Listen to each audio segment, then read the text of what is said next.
To our Business Fund Ethics Initiative Collegiate Program Roundtable Series. Our speaker today is Jon Husby. Jon serves as the Principal Program and Internship Coordinator at the University of Colorado Springs PGA Golf Management Program. He assists students as they develop their golf careers through 16 months of internships and teaches the PGA of America's Facility Management curriculum. Jon graduated from the University of Wisconsin-Stevens Point with degrees in biology and wildlife ecology. He enlisted in the Army as a cavalry scout and served 8 years on active duty, including deployments overseas to Iraq. He ended his military career in the Army Reserve as a psychological operations specialist. Jon attended the University of Colorado PGA Golf Management Program after his military service and earned his PGA membership and degree in business administration in 2015. Awesome. Thank you, Melissa. Cool. Well, I appreciate everyone coming today.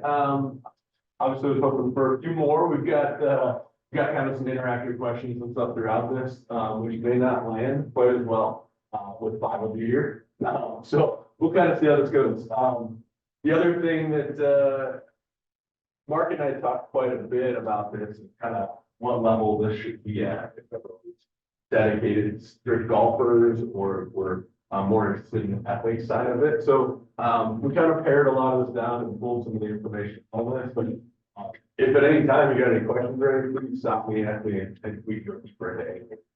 The problem.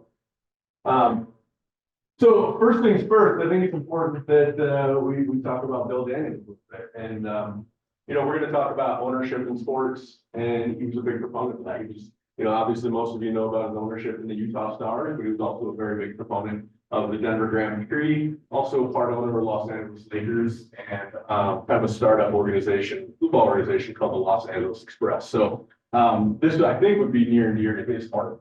So as anyone that may be a golfer, right, the way golf typically works, you get to the golf course, you warm up on the range, go play the front nine and the back nine. So start off, we've got our warm-up question, and check out, make sure the Mentimeter is working. So first thing we could do, if you wouldn't mind, I'd love to see everyone pop in here, and it says if you could come up with one response, one word for LIV Golf, but you can give up to 3 in there. I can get my answer. Okay, what's your answer? Divisive. Divisive. All right, I like that. Money, that's the one that always comes to my mind right off the bat. Interesting for sure. Sports watching. Very good. We're going to talk about that a little bit. We'll get into some sports washing. For sure. Kind of like whitewashing, but it's like sports, right?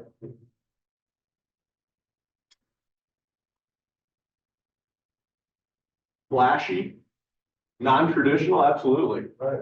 Okay, so I think these are a good starting point, right? Everyone kind of understands a little bit of what's probably going on with LIV Golf, at least. I would assume some of the golfers in the group probably understand a little more, but cool, let's dive into a little bit of this stuff.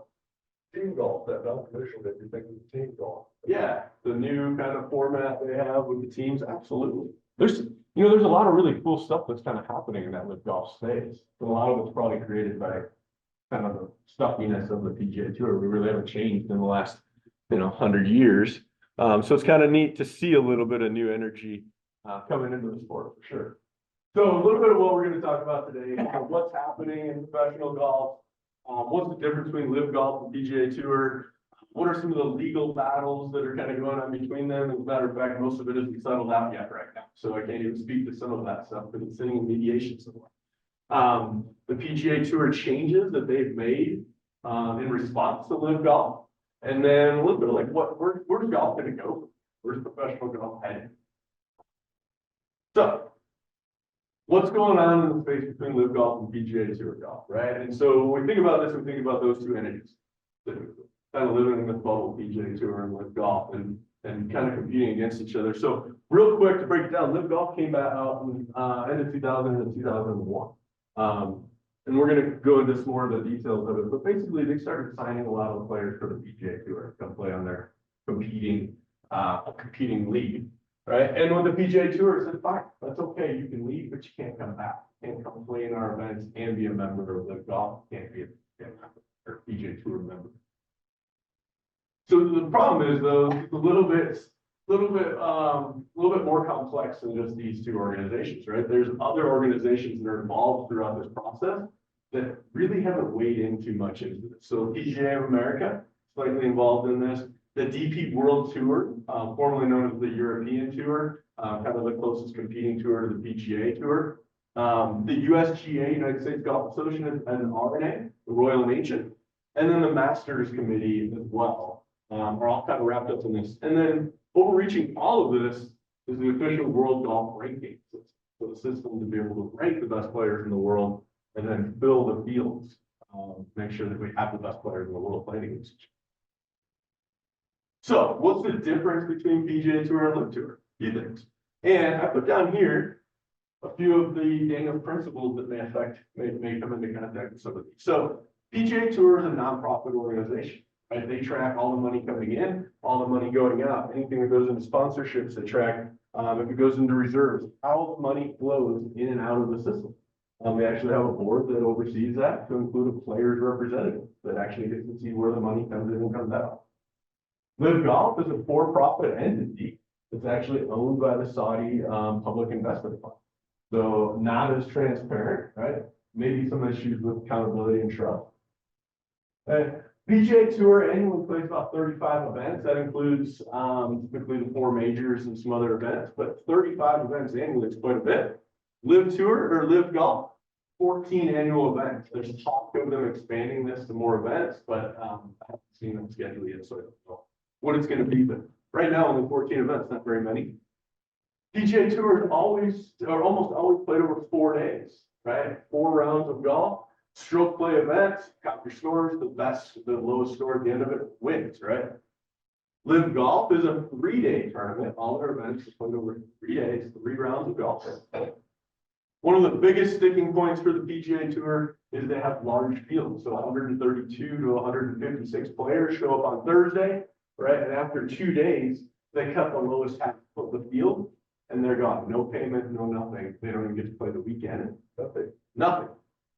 There's a little change to that we'll talk about in a little bit, but nothing. For traditionally forever, right? There's large expenses associated with this. If you show up, don't play well in the first 2 days, you leave with nothing, minus your expenses.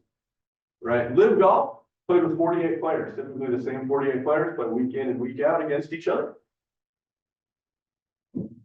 PGA Tour ends in a culmination, which is the PGA Championship. Actually, we're going to host one of those playoff events here in Colorado this next year at Castle Pines for the BMW Championship. So that'd be kind of neat.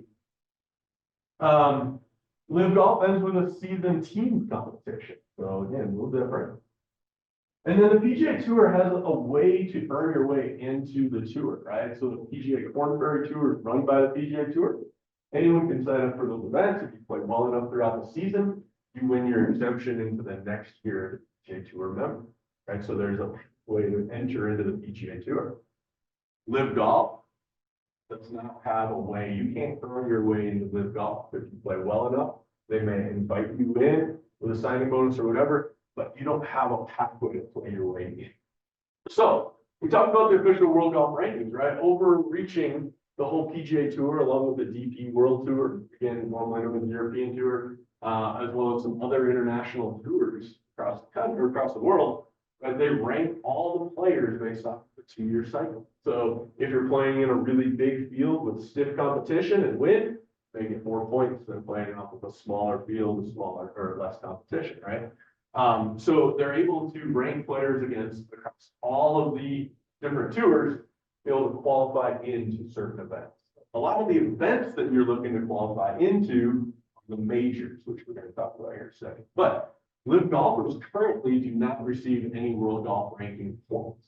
And so I think that's where one of the biggest sticking points between PGA and LIV Tour golf is as long as LIV golf players are not earning World Golf Ranking points, they don't have ways to get into the major competition and don't have ways to play in those tournaments. And I think that's where the biggest issue between the two leagues is right now, is that there's no way for LIV golfers really to earn their way into the majors unless they have previous wins in those majors. So as we said, we've got these majors, right? And where all these other organizations get involved. So Our oldest championship is the Open Championship, or a lot of people call it the British Open, right? This year, we're gonna play for the 152nd champion of the Open Championship. Originally they played for the belt, which was the championship belt. Now they play for what we call the Claret Cup. So this major championship is actually run by the RNA, the Royal and Ancient, which is basically our counterpart across the pond for the United States Golf Association. So the RNA runs this event. Then we've got the US Open, right, which is run by the United States Golf Association, again, counterpart to the RNA. We play that here in the US, obviously. We play for the US Open Trophy. PGA Championship, one of our other majors, the third major that was added. This one is actually run by the PGA of America, and that's why they're involved in some of this stuff as well. One of the big things as far as the PGA of America is concerned, this is actually our largest driver of money for the organization. So PGA Championship makes a ton of money and actually offsets most of our budget for the PGA of America. Between the PGA Championship and the Ryder Cup, that's where we make most of our money. We have to decide, right? Are we going to allow players in? How are we going to allow qualifications? Okay. I think it's a good point to talk about. A lot of times people confuse the PGA of America with the PGA Tour, right? I heard it even when the agreement to merge between PGA and LIV Golf came up. Everyone came and asked me or sent me an email like, "Hey, why is your organization joining LIV Golf? Why are you joining the Saudi?" Like, well, in the 60s, right, we created a division. At first, PGA Tour basically fell under the PGA of America. Late 60s, we decided that needs to be separated. People can focus strictly on playing and competing. Others can focus on supporting the game of golf and growing the game of golf. So there's been a division there for 40 years, basically 50 years. But again, a lot of our budget comes from that PGA Championship and the Ryder Cup, so it is important, obviously, for us as a team or as an organization. Again, our other event that we make majority of our budget from is the Ryder Cup, which is an event run between US and Europe, but putting the best players against each other. And again, this is one of those ones where as an organization, we have to decide if we're going to allow LIV Golf players or not for those events. Again, we're going to be involved in this event. Is that being decided or? Yeah, I think a lot of people are waiting. A lot of the majors basically said there is an exemption or there is a way to earn your way into these events. A lot of them are open. So the US Open, anyone in the US can qualify, and anyone in the world can qualify into the US Open. So they basically said, we're not going to take a stance on this because we have a way to earn your way in, even though official world golf rankings is the way most players are. So it's almost like a lot of these organizations taking a step back, figure out what's going to happen between PGA Tour and LIV Golf, where they push forward with their decision. Well, kind of the way I see it. And then our last major of the year, or last major that was ever formed, is the Masters tournament, which is always played at Augusta National each year, and players play for the green jacket. So, right back to what's going on. Well, yeah, we always think PGA Tour and LIV Golf, but you got to think about all the other organizations that are wrapped up and intertwined into this decision and trying to wade through these waters to figure out how they're going to press forward, being able to still host professional. So what is LIV Golf, I guess, right? It's this new organization popped up, a new competing tour to the PGA Tour. They're actually owned by the Saudi Public Investment Fund. And we're going to talk about that here in just a second. But a massive pot of money, right? Their CEO is actually Greg Norman. So previous PGA Tour player, previous world #1, major champion, also very outspoken proponent of the PGA Tour for many years. They kind of butted heads for many years between Greg Norman and the tour. And so it wasn't really surprising when Greg went the other direction. Again, 48 players with no cut, right? No way to earn your way onto the tour besides playing well in other tours and getting the invite. Again, we only played 54 holes. We're only playing 3 rounds of golf as opposed to 4. That's part of the reason why the official world golf rankings says we can't rank your players because you don't make a cut. You don't have a large enough field, and you're the same 48 players every single week. Again, their big thing is the team play. So, the way the PGA Tour has traditionally always played, tournaments is, you get a tee time, right? And so maybe 10 o'clock, 10:10, 10:20, 10:30, tee off at that time. What they typically do on like the last day of the tournament is the leaders of the tournament take off last and finish last. So it should be a big culmination of finishing the round out, right? So I can believe it. LIV Golf basically said, hey, that's boring. Right? We don't want to watch hours and hours of the bottom pack of the field taking off and playing, right? And waiting until the very end of the day to watch the best players finish out their round. Okay, so they said, let's do a shotgun start. So actually everyone goes to their certain hole. Sound goes off, shotgun blast, whatever, everyone starts playing at the same time and you work your way around the golf course.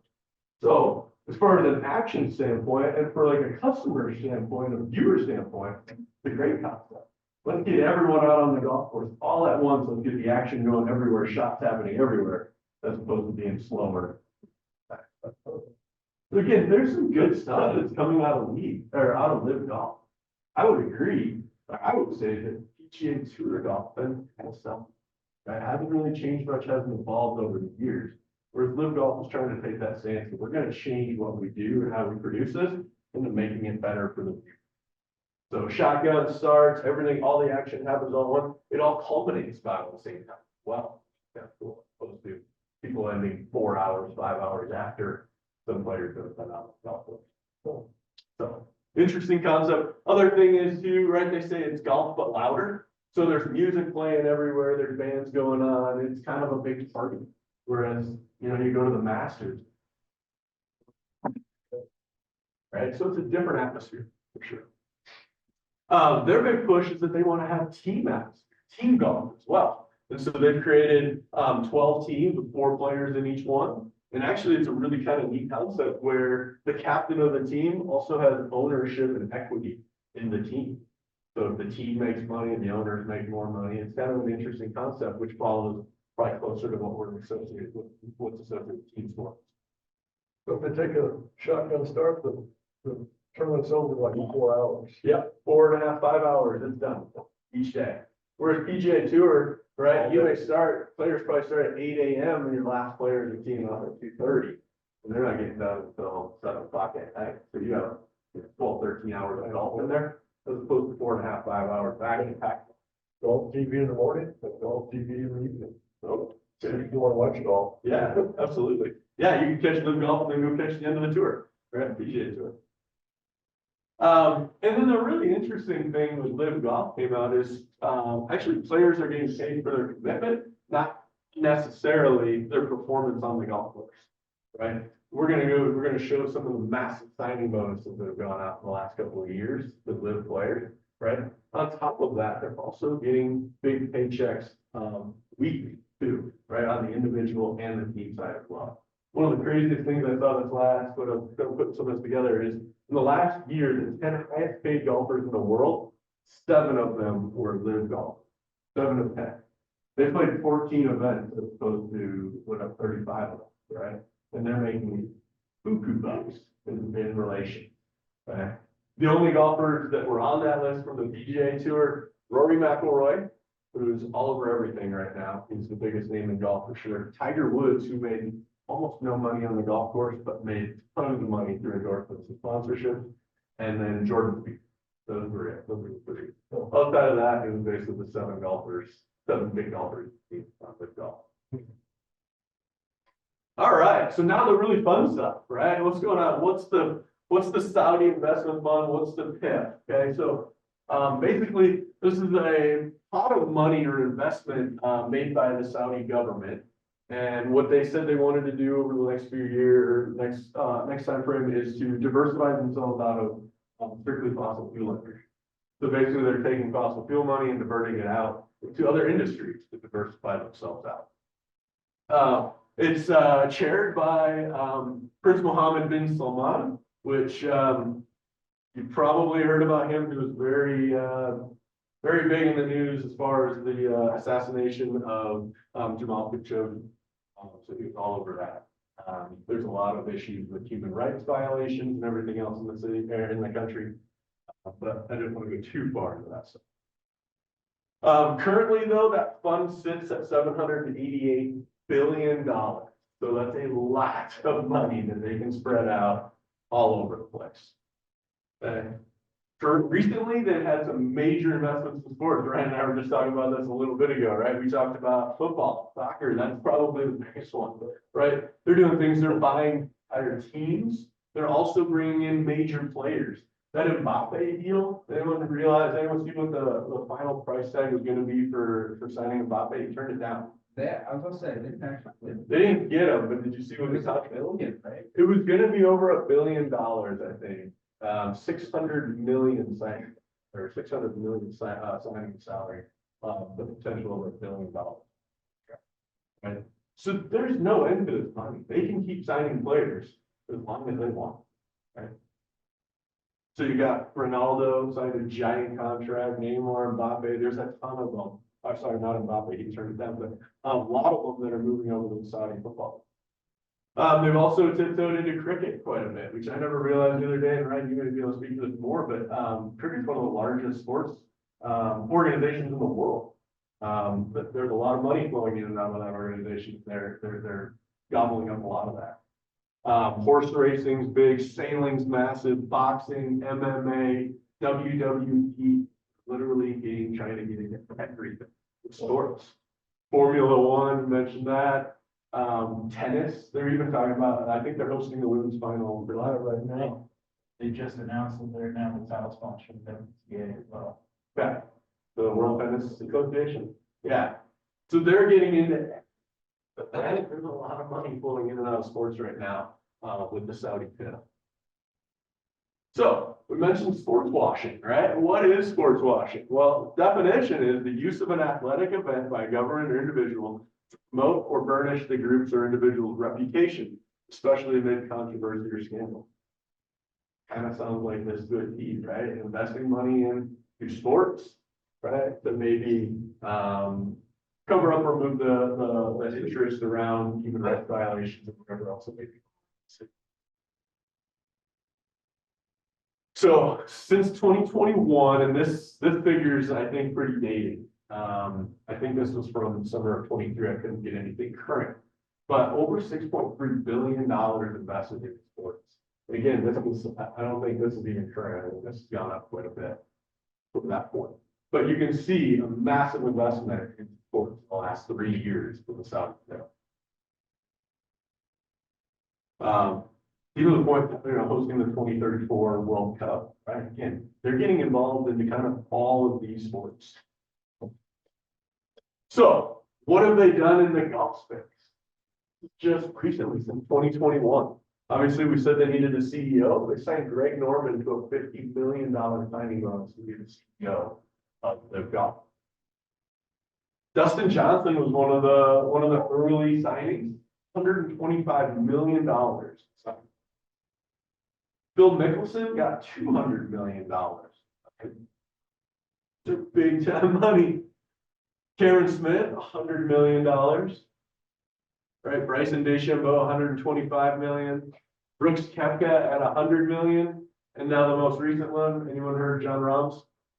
$300 million for signing. Okay. On top of that, did anyone hear the offer for Tiger Woods? There's $700 to $800 million for signing bonus. Heard that. But talking about some major signing bonuses, $1.4 billion in signing bonuses with golf without the last 3 years. So we got to the front nine. We got a couple of questions to answer. Interesting, 4 people said yes, they should be able to buy professional sports teams. Anyone want to step in there? It's free market. I mean, if they have the money and someone wants to sell a team to them, that's not like they can just go in and take over it. Like someone probably needs to sell it. Yeah. To the side, so it's not like they're just pulling their way in. Exactly. I mean, to me, to your point about free market, I mean, I'm thinking, like, if we have regulations that allow other countries to also do the same thing, unless are we qualifying this by saying, should we allow governments who have committed confirm crimes against humanity or, you know, things against the Geneva Conventions to purchase professional sports teams, then in that case, I would say no to paying the law. But the law doesn't seem to ban that, so I feel like you can't really. There would be a lot of problems with saying you can't do this because we have a problem with the things you've done. But all is that these people could argue the U.S. has done the same stuff in the country. So For sure. So I feel like we have to say. Okay, my question follow would have been who would regulate it, I guess. Yeah, exactly. That's hard. I mean, is it win? Is it, you know? Who said no? I think. It's because of the phrasing of the question. For me, should is notes ethics. And so for me, whether it's free market, whether it's allowable, whether there's a government agency overseeing it, should is where I get stuck on, and I think no, from an ethics perspective, I do not think they should be able to purchase professional sports. That was the divisive at the beginning, and kind of, sort of been traditional. I kind of like going to the golf course and watch them play all day, and I see this as, altering the nature of a sport that has been In tradition. very, very traditional in a way that I'm not sure is good. And when you talk about the money, that, of course, is gonna pull people in that direction, but, you know, I know it's, doesn't fit, but money isn't everything. Sure. For sure. I'm just gonna add, kind of counter that a little bit, you know. I'm not sure that government should own sports teams at all, but that's why I was unsure, but, the notion that, you know, there is tradition, and tradition, some people love tradition, but companies are trying to stay relevant and trying to appeal to the new generation, and if you never change it, you could lose your relevancy. And so for some people, I bet that really does appeal to them, so it's kind of nice that there are both, that you have all day, and you have the.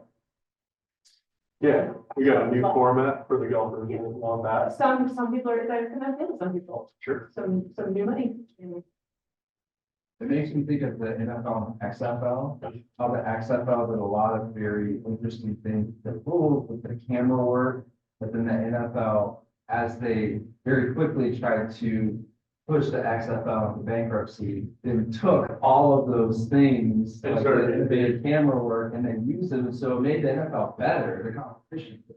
So like PGA can do the exact same thing. LIV, there's a lot of, as you've said, LIV has done a lot of innovative things in the sport that PGA might really want to adopt.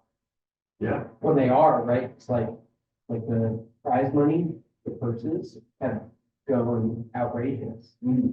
Yeah, so like, for example, the PGA, just like, been in those meetings, the PGA Tour, or the PGA of America owns the PGA Championship, and they've said that they had to increase that pot of money just to be relevant. And dip into reserve. And they dipped To build the into the reserves of the PGA of America's reserve account to be able to pay for that. And they've actually, the PGA of America has actually leveraged other things within the PGA of America.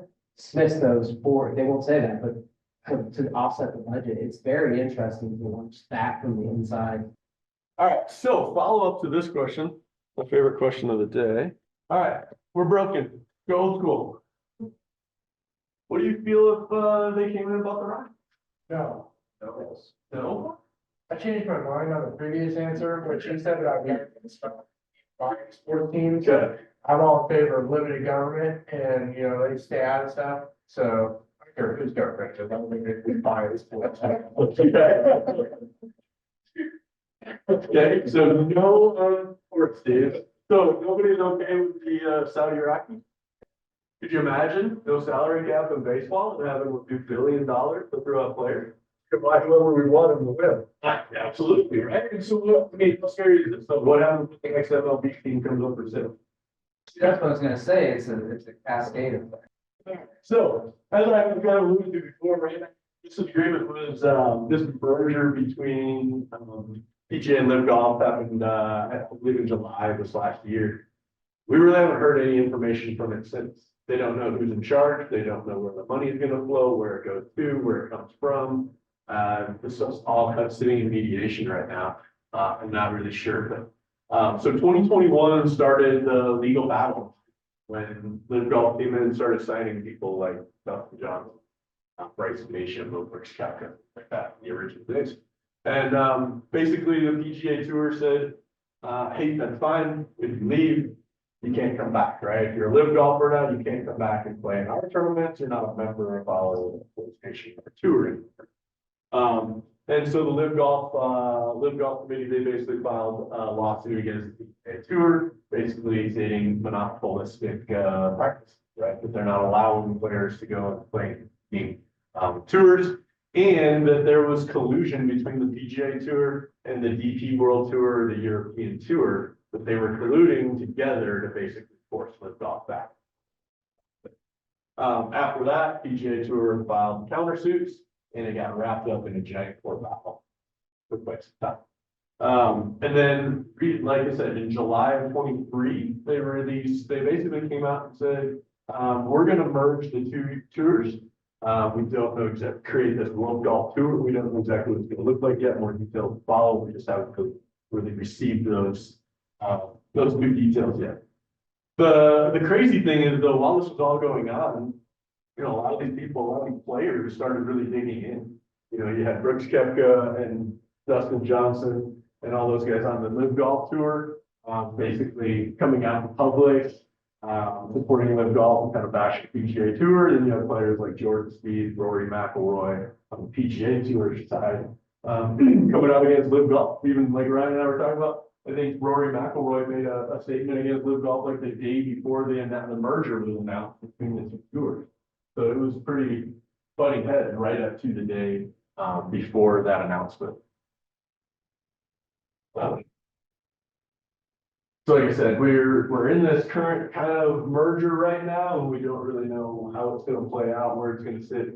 LIV golfers will be able to play on PGA Tour. There's still a separation, how that's going to work. Hopefully we get some clarity on that soon. We mentioned it already though, right? The PGA Tour has made some changes in adaptation with the LIV Golf Tour. So a few things they did, right? We talked about players were not guaranteed anything. You show up on Thursday, go play the tournament. If you get cut after Friday, all of those expenses that you just paid to get to that event, your caddy, your trainers, your payment into the event, all of that stuff is gone. Right? And so players are on the hook for a massive amount of money throughout the year. It's very expensive to play on the tour. And PGA Tour basically came out this last year and said, look, we want to offset some of those fees. So if you're a fully exempt player in the PGA Tour, you get $500,000 each year. That's going to cover all your expenses, right? And then as you earn, you make money as a tour player. So really kind of a cool thing that they have made, a change in adaptation they've made. Because there were a lot of people who were pretty upset about the fact that you can have all these expenses associated with playing in a tour event and then never make any money. You're not making those cuts. They've increased, yeah.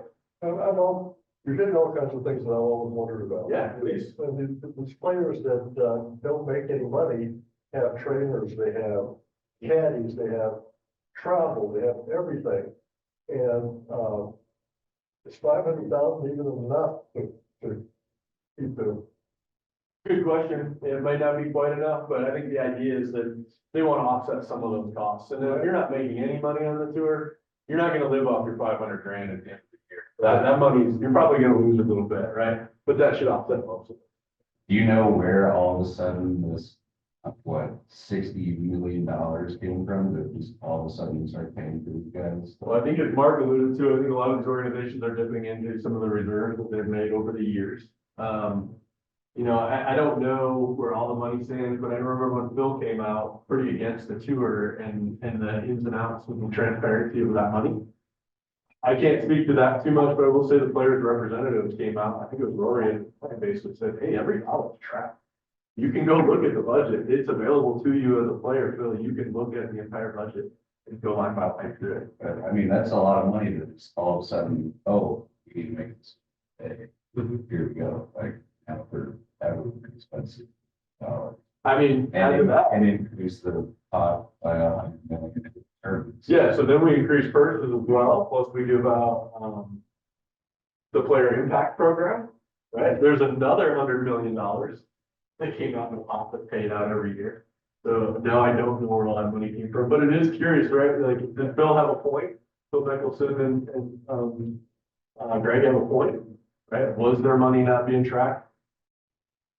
But to speak to some of those changes, right? So the guaranteed money is a cool thing, the increased purses. So, they identified six tournaments as signature events this year, added money to those pots as well, those purses of money, which has been a big deal. And then the player impact program is a really big deal. And then, yeah, so there's a pot of money that's paid out basically starting last year to the players that had the most impact on the PGA Tour. So even though Tiger Woods made legitimately no money playing golf last year, for $40,000 playing golf last year, he got $12 billion for the player impact program because he was all over the TV, he was on every commercial, and every interview. People want to talk to him. He's an influential person in golf, so they pay out the money for those players that have the most.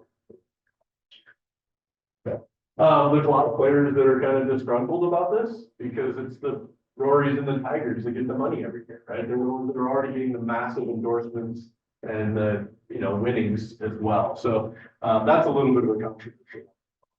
But again, throwing more money at it.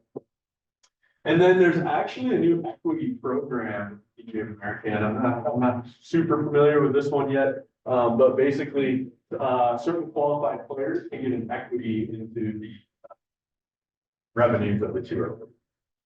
So again, more ways for them to pass out money without having to be giant signing bonuses and these players to live golf. It's a big competition though right now, trying to figure out who can throw the most money, right? I don't know, they keep coming up with more and more, so it's a good thing. They did just sign a major partnership with the Fenway Group, which is a $3 billion investment in the PGA Tour. So when we ask about where a lot of that money comes from, it's going to be coming from there. I think they just took about a $1.5 billion check with another guarantee next year. The problem. So there's where some of your money comes from for sure. So what does the future of PGA or professional golf look like? You mentioned it. It kind of sucks going on a weekend and not seeing all your favorite players, right? Playing on different tours. Yeah, I mean, you think about what we've done washing out the fields, right? All PGA Tour fields, just lost some of the best players in the entire world, right? And now we're talking about not including them in some of the majors. So you're going to continue to see this probably. We're a washout of the fields, right? Less talent in the field. And again, I think the major concern is going to be for the major championship. Eventually, a lot of these players are going to lose their exemptions into those tournaments. And it's going to continue to wash out. And so, to the point I heard recently, right, if Rory wins the U.S. Open, they should have an asterisk by it. Because the fields aren't as strong as they should be. So, like, what is it doing to the tradition of golf? Did anyone see this as a good thing for professional golf? I mean, the competition is always good, going back to XFL and NFL, like innovations happening. Hopefully there are some innovations that come out of this. Better player pay is great. Yeah, I would just add to that, like, I think some of the elements of LIV Golf I actually like. Yeah. I actually do like them, and I like the traditions. If it was owned by any of the people who own the sports teams of America, then would we, maybe not, but, would we be upset? Would we care as much, or would we like to live? I think that's my question, because I would say that the things of LIV reflect American sports more than traditional golf reflects American sports. My biggest problem is I see the fairness in the PGA Tour side. Like, for them just automatically banned. Because golf has always been a meritocracy. And if you can earn your way there, you can play there. But then as soon as they try to go take money from just one person that we don't agree with, all of a sudden now they're no longer able to play where they've always played and build the brand. What about the viability of this tour? Like, is there an end to how much money they can just continue to throw at? I'm gonna ask, I mean, if I'm on the LIV Golf Tour and I'm kind of having a bad day and, hell with it, and just kind of finish my round, I'm still gonna get my money. Yeah, you're probably gonna get your signing bonus at the beginning, yeah. You lose some of the, First, you lose some of the low practice, get better, the all of the that. best player in the world, Yeah, right? that, you're just expanding on what I'm saying, you know, I'm having a bad day, and then I know I'm gonna get my paycheck, so Just mail it in for the rest of the round and collect the paycheck. Absolutely. Well, that, I mean, not to say that's what happened, but I mean, that's the look now. It's case in point of what you just said, whether we mailed it in or didn't. He collected whole crap ton of money, and he's gonna get more money. And plays like garbage, too. So, like, that's why I say, like, this models American sports more than ever. And how would Phil do on the PGA Tour? I don't know. Yeah, I'd like to see it, but I wonder if he would be as competitive as he used to be. Yeah. Yeah, especially when you're only playing 14 events, right? Against the same 48 player field instead of the best 150 players in the world. Right? Totally. I mean, the top of the LIV Golf, I really miss them. And I miss Phil because he's Phil, but I mean, and they brought them in, they were all big personality people, they were fun to watch. Yeah. Right, fun to watch, DJ, fun to watch, you know, they're all fun people to watch. Yeah, and they took them away, too, absolutely. Are there any questions for the group or any other comments? I really appreciate everyone being here, I appreciate the good conversation we had back and forth, it was a ton of fun.